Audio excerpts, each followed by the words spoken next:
छात्रों, आज हम गोस्वामी तुलसीदास द्वारा रचित अयोध्या कांड के प्रस्तुत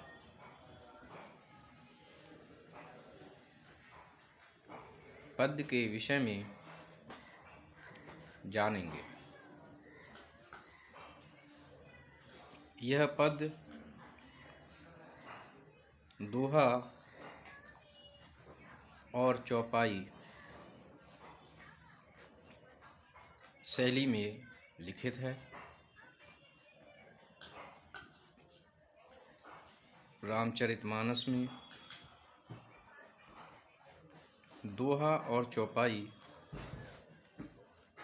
प्रमुख छंद के रूप में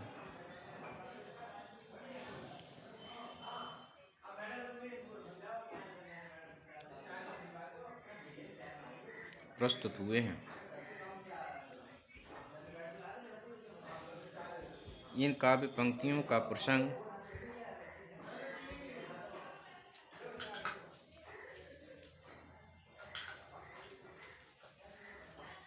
उस समय का है जब कैकेयी अत्यंत क्रोधित है और अपने पुत्र भरत के लिए राज सिंहासन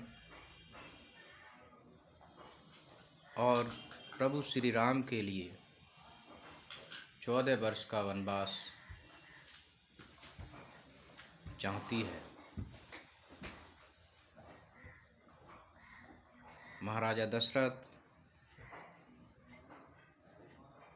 अनेक सा प्रयास करते हैं कि कैकेयी को समझाया जाए, परंतु कैकेयी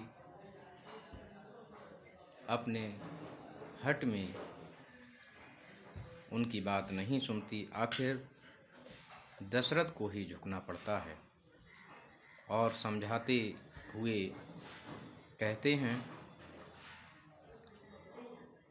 लोभ न रामहि राजु कर, बहुत भरत पर प्रीत, मैं बड़ छोट विचार जिए, करत रहिउ निरपनीत।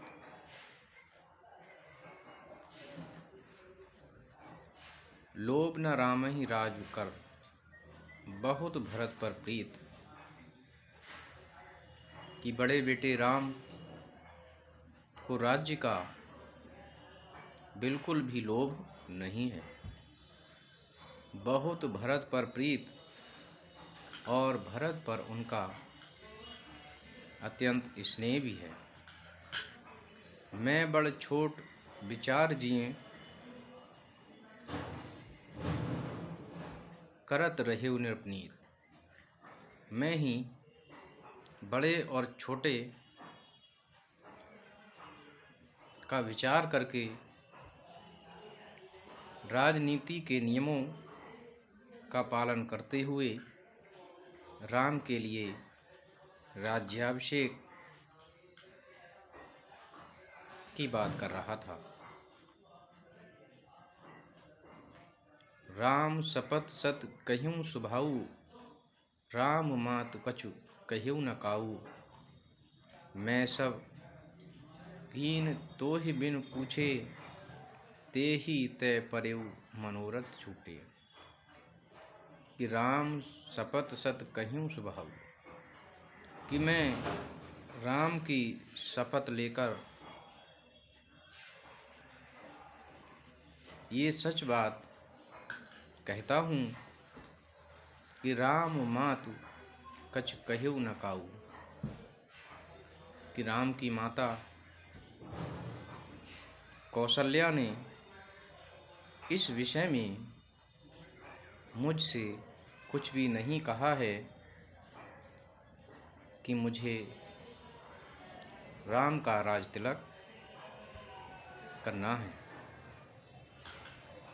मैं सब कीन तोहि बिन पूछे, तो ही ते परेउ मनोरथ छूटे। और ये निर्णय मैंने, ये कार्य तुमसे बिना पूछे ही किया है, और इसीलिए मुझे लगता है कि मेरे सारे मनोरथ अधूरे ही रह जाएंगे। अर्थात मेरी जो इच्छाएं हैं वो अधूरी ही रह जाएंगी।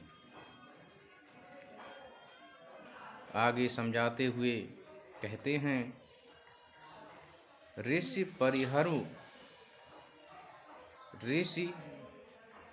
परिहरु अब मंगल साजू, कछु दिन गए भरत युवराजू।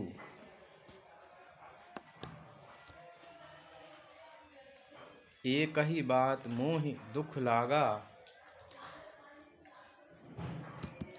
एक ही बात मोहि दुख लागा, बर दूसर असमंजस भागा।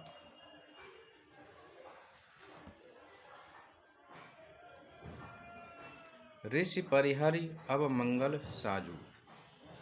महाराज दशरथ कैकेयी को समझाते हुए कहते हैं कि ऋषि परिहरु अब मंगल साजू। ऋषि माने क्रोध के लिए, परिहरु मानो अब छोड़ दो, अब मंगल साजू। और मंगल साजू माने गीत जो है गाने की तैयारी कर लो। कछु दिन गए भरत युवराजू, क्योंकि कुछ ही दिनों में भरत युवराजू, भरत के लिए युवराज बना दिया जाएगा।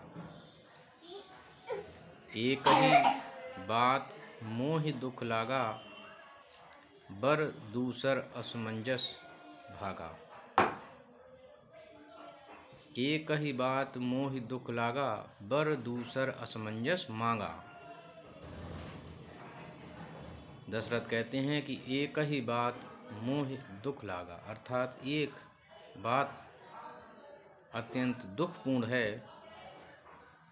कि पहला तो वरदान मैं दे दूंगा, परंतु बर दूसर असमंजस मांगा, कि दूसरा जो वरदान तुमने मांगा है इसने मुझे असमंजस में डाल दिया है, दुविधा में डाल दिया है, और मैं किंग कर्तव्य विमूढ़ की भांति हो गया हूँ।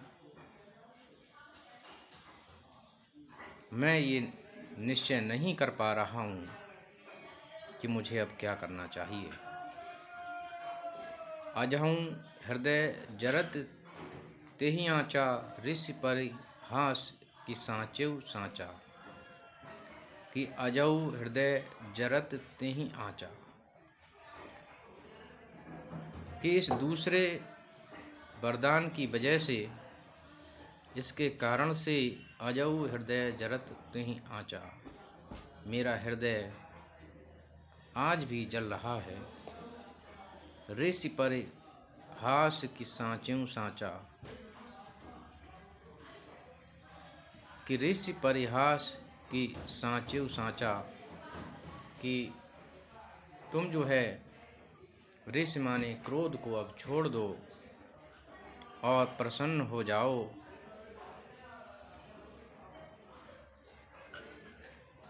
कहूँ तजि रोष राम अपराधु,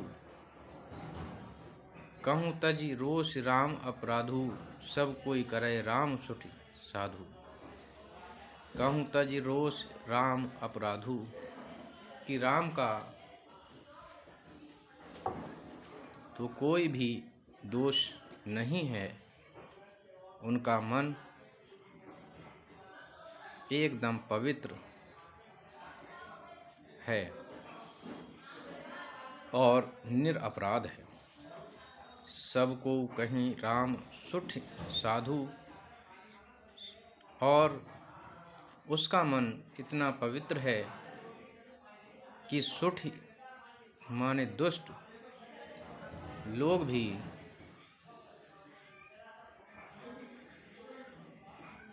उसकी बुराई नहीं करते और स्वयं राम अपने दुष्टों के प्रति भी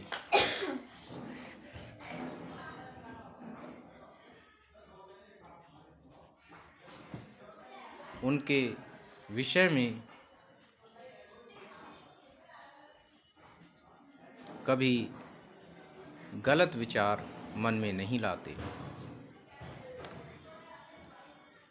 तुहि स्वभाव अरिहि अनुकूला, सो किम करहि मातु प्रतिकूला।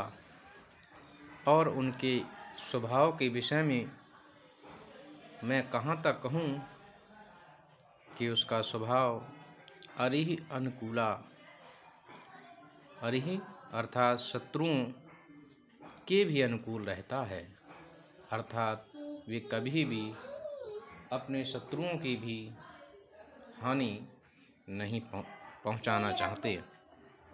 सो किम करहि मात अनुकूला, और ऐसे स्वभाव वाला पुत्र,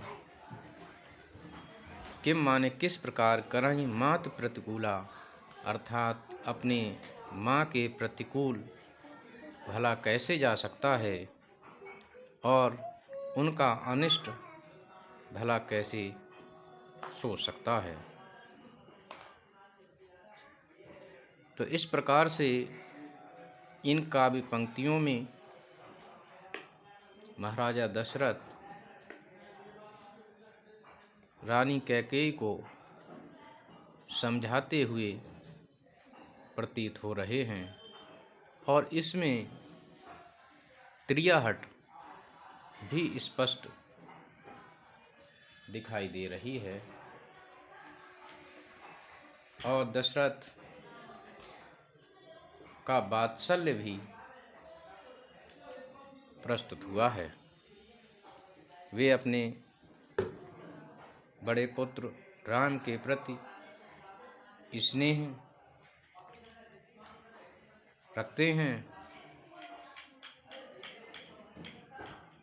और इन पंक्तियों में करुण रस की अभिव्यंजना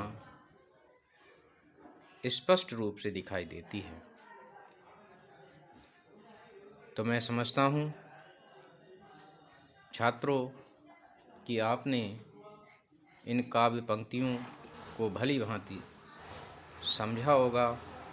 धन्यवाद।